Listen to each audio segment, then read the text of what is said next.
Hello everyone, welcome back to our laboratory exercises demonstration. So for today I am going to demonstrate laboratory exercises number 2 and 3. So laboratory exercise number 2 is about creating, opening, and saving a workbook. So the learning outcomes of this laboratory exercise is for you to create a workbook, enter different Excel data types, rename worksheet, and save a workbook. So to start with, let us open the Microsoft Excel application program, and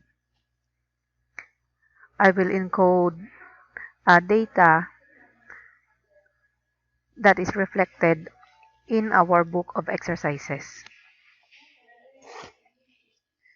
So I will select the blank workbook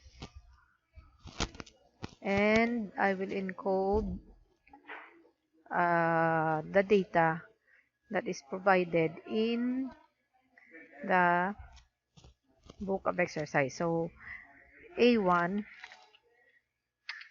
has a text entry, the yearly result. A2 has another data entry, which is in a form of date and time. And row 5 contains headings, which are all in text entry. So oh yeah, sorry. So the heading is composed of text and value entries. Okay, we have numeric data types here. 2010, 2011. And then the code for this one, 001 up to STC-005. So I will create a data series. So this is in data series format.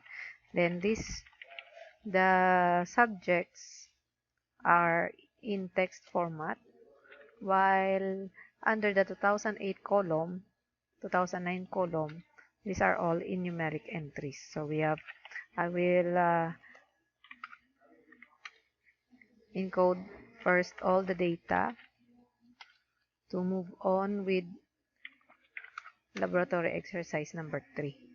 So laboratory exercise number 2 is just about entering different types of data in Microsoft Excel workbook or worksheet.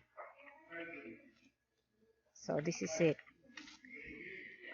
After encoding, the book of exercises here states that you have to rename the worksheet as a result. So to rename a worksheet, you have several options in renaming a worksheet. You can right click, and then from the menu you can select rename, or simply double click the sheet tab and then type the new name.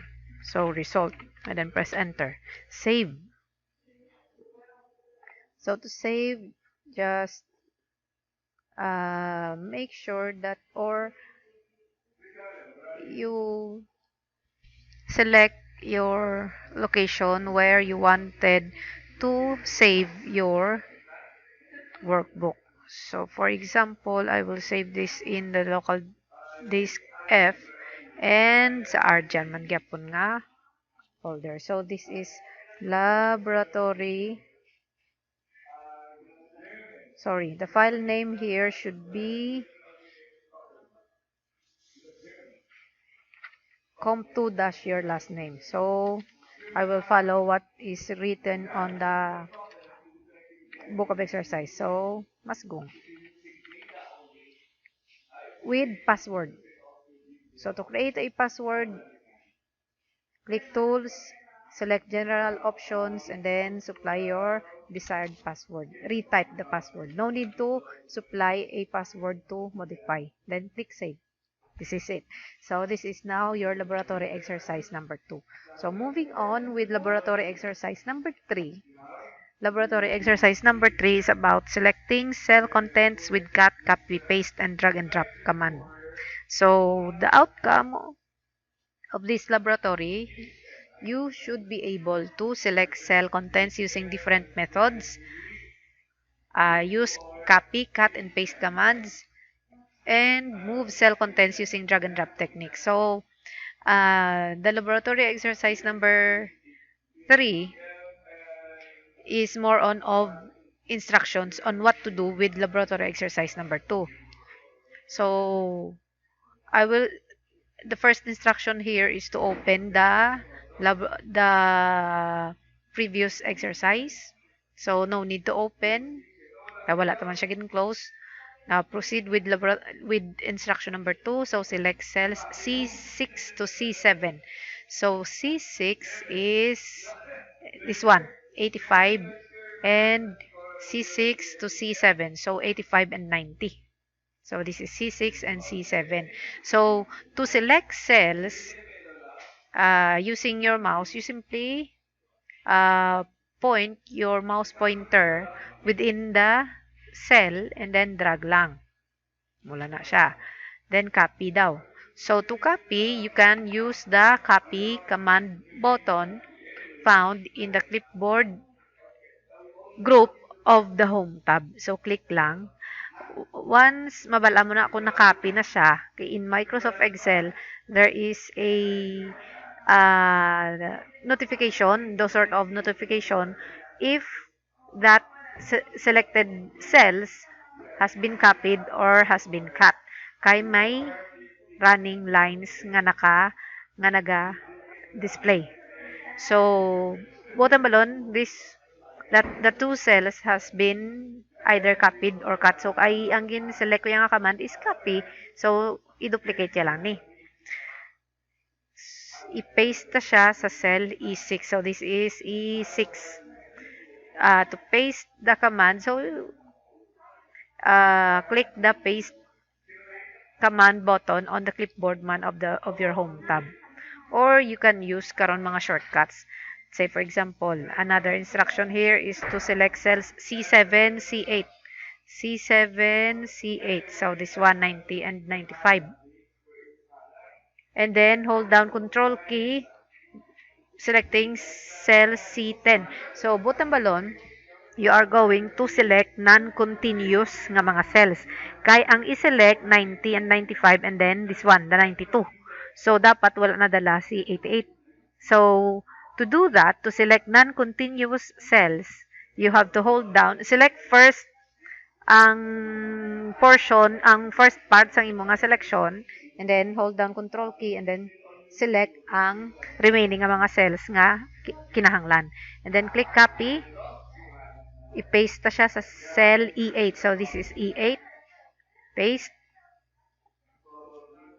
Then, on the name box, type D6, D10.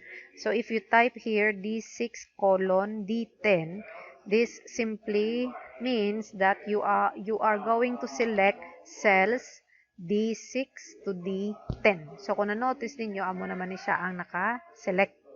So, muna ni siyang selected. And then, copy ta naman siya. And then, paste sa cell F6. So, this is F6. Click paste. So, kung gusto mo nga shortcut commands ang gamiton mo instead of clicking the commands here in the clipboard group, for copy, you can use the keyboard shortcut Control-C. For cut, you can use the Control-X. Shortcut, keyboard shortcut. For paste, you can apply the Control V nga keyboard shortcut. So pareho lang siya ang iyang keyboard shortcut with your Microsoft Word nga command man. Okay, moving on. We have to select cell A1 to A2. So and then we have to click the cut command. So instead of clicking the cut command in the clipboard, I will try to use the keyboard shortcut. So, Control-X ako. So, same lang. Ang na-notice ninyo, may running line lang man gyapon sa imong nga selection. And then, i-paste ni siya sa cell C2. So, this is C2. And then, paste lang. So, this time, I will also use the keyboard shortcut Control-V. So, kung na-notice niyo, nag-move siya. In Microsoft Excel, this hashtag means that the column width is not enough to display the entire content. Butang balon, laba ang unod sang aton diri nga date nga format o. So para ma-display mo na siya, you simply adjust your column width para nga makaigo siya. Mula na. Mula nang butang balon sang hashtags ninyo nga mga nga symbol in Microsoft Excel. The column width is not enough to display the entire content of that particular cell. Next instruction here is to ma-type naman kita sa name box. Select A1 up to F10. So, mo na ang iya nga selection. And then, using the drag and drop technique, we will move this selection to cell B5 colon G14. So, how will we do that? Or how will we perform the drag and drop technique? So, to perform the drag and drop technique, position your mouse pointer over sa right border or there is a bottom border, and then drag lang with the new location. So ang instruction is B5 colon G14. So kung okay na siya, ara na sa imo nga selection, sa imo nga nga tooltip, release lang the mouse button. So mo na release the mouse button, and then save lang ang changes in new name. Lain naman ang iya nga file name. So, to save this in another name, ang instruction is to save it as plab3. plab3 ang name niya. So, to save, hindi ka dapat mag-click sang save nga button kay karon sampawan niya ni ang aton nga previous nga work. So, we need to save the changes in new name. So, to do this, go to File, but this time you select the Save As command, not the Save button. Save As kita. Or, you can issue a shortcut command by pressing F12. This is the direct save as command nga operation. So, change ko lang ang com2 nga masgo nga file name to plab3. plab3. And then, ang password niya sini, na-follow yan ito sa previous na nga laboratory exercise. So, okay lang na, and then save. So, para nga kung i-open mo to, ang aton nga laboratory exercise number, ang laboratory exercise number naton, hindi na ako ma-open. Ang ato nga com2 must go. So, require siya password 123. Wala siya naguba. So, muna ang difference ang save and save as nga command. Kay once may changes ikaw and then you click the save button, all the changes will be saved in the same name. Pero, kung maggamit ka sang save as command, ang changes nimo ma-save in sa bag-o nga name nga gin-assign nimo. So, this is your laboratory exercise number 3.